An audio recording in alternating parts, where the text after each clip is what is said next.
Et pour en savoir plus sur ces cancers féminins et infantiles, et comme nous vous l'annoncions en titre, nous avons avec nous sur ce plateau le professeur Naïzongo.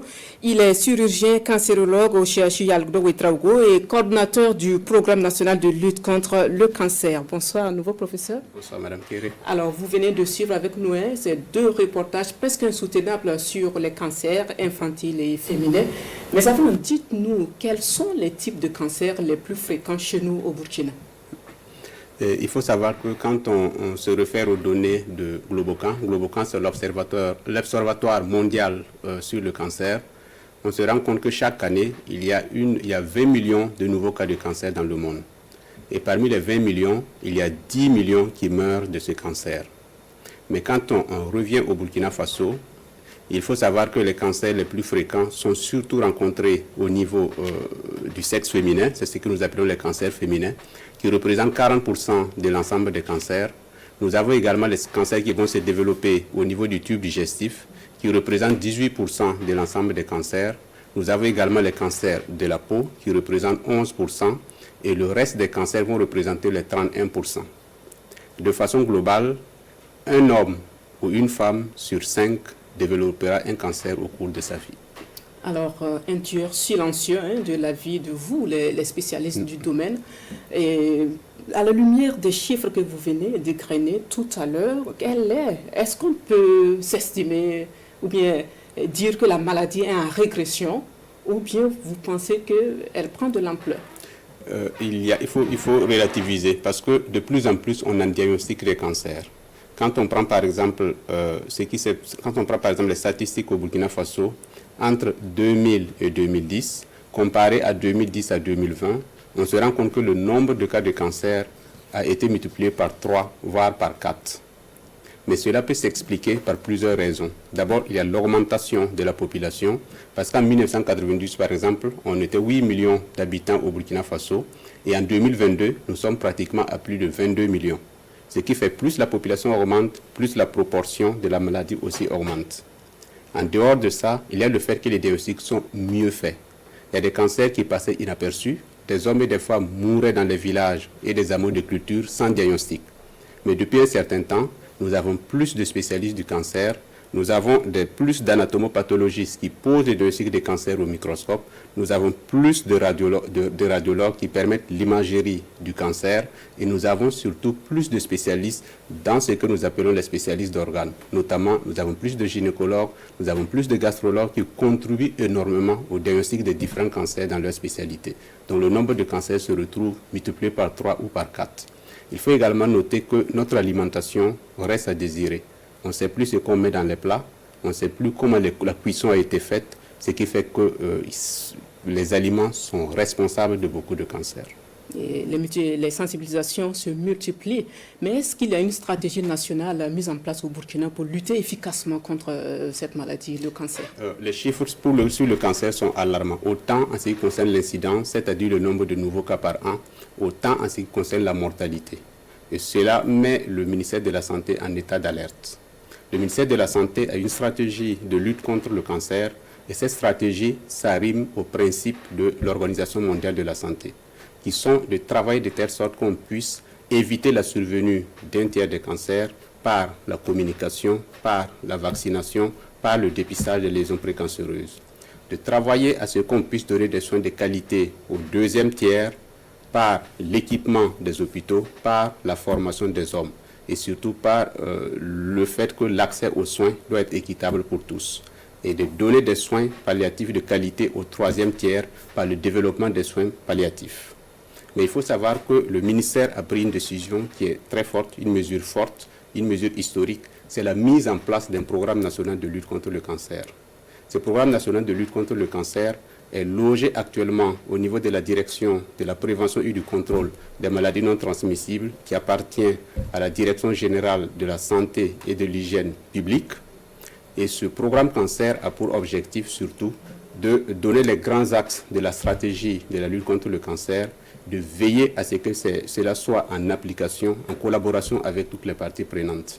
Et nous allons parler, professeur, je ne vous coupe pas, de la prise en charge pour ceux qui ont eu à faire face à cette maladie et peuvent en témoigner.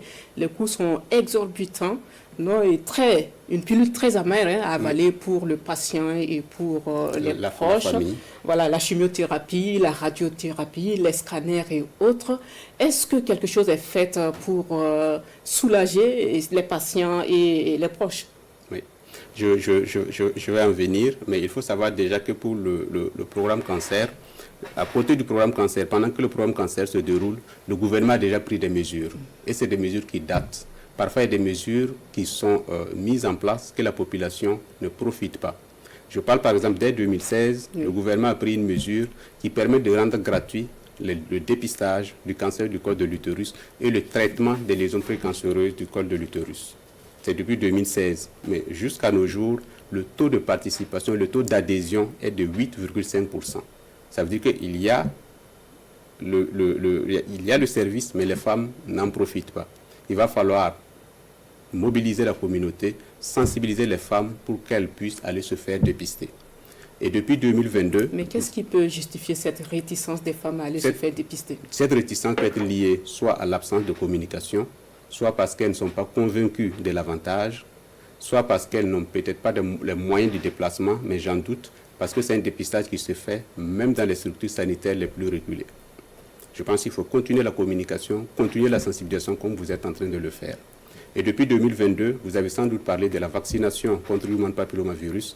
C'est une vaccination qui permet d'éviter la contagion des jeunes filles par human papillomavirus et par conséquent d'éviter la survenue du cancer du col de l'utérus.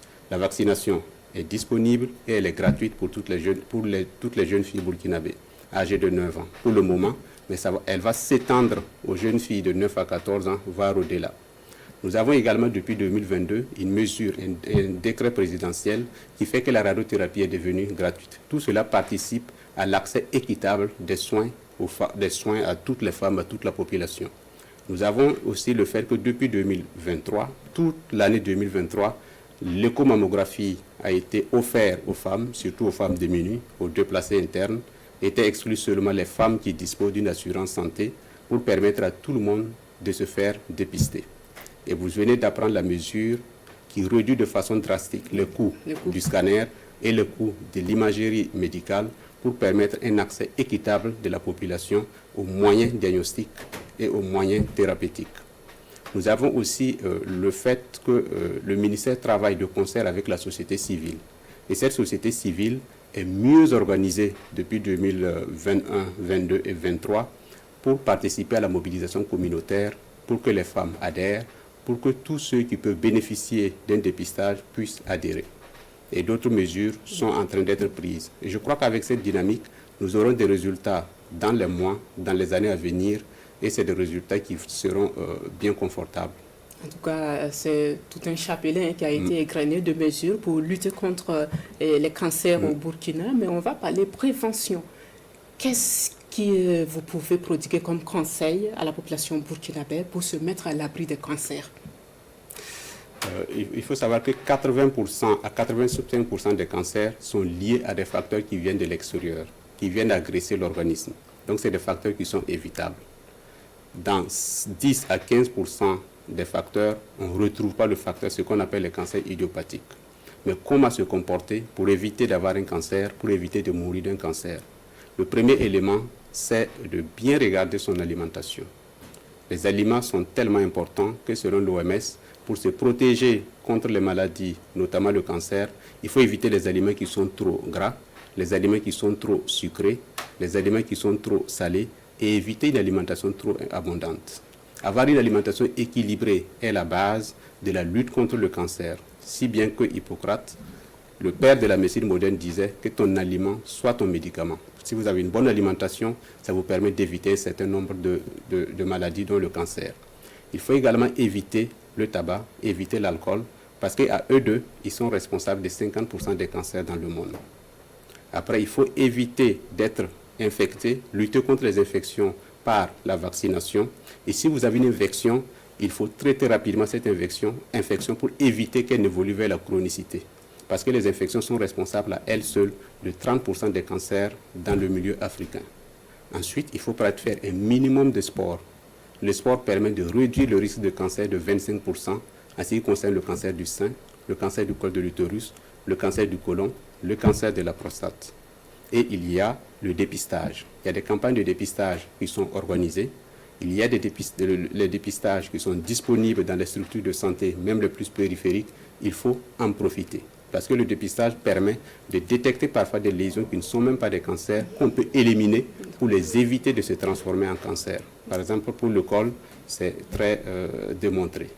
Et enfin, c'est d'aller à l'hôpital au moindre signe persistant, même si le signe vous paraît banal, pour permettre le diagnostic précoce. On vous aura bien compris, professeur. Merci. Merci, professeur Naïzongo, pour toutes ces informations sur les cancers et vos précieux conseils pour se mettre à l'abri. Je rappelle, vous êtes chirurgien cancérologue et coordinateur du programme national de lutte contre le cancer au Burkina. Merci de rester avec nous pour la suite de l'édition. C'est moi qui vous remercie.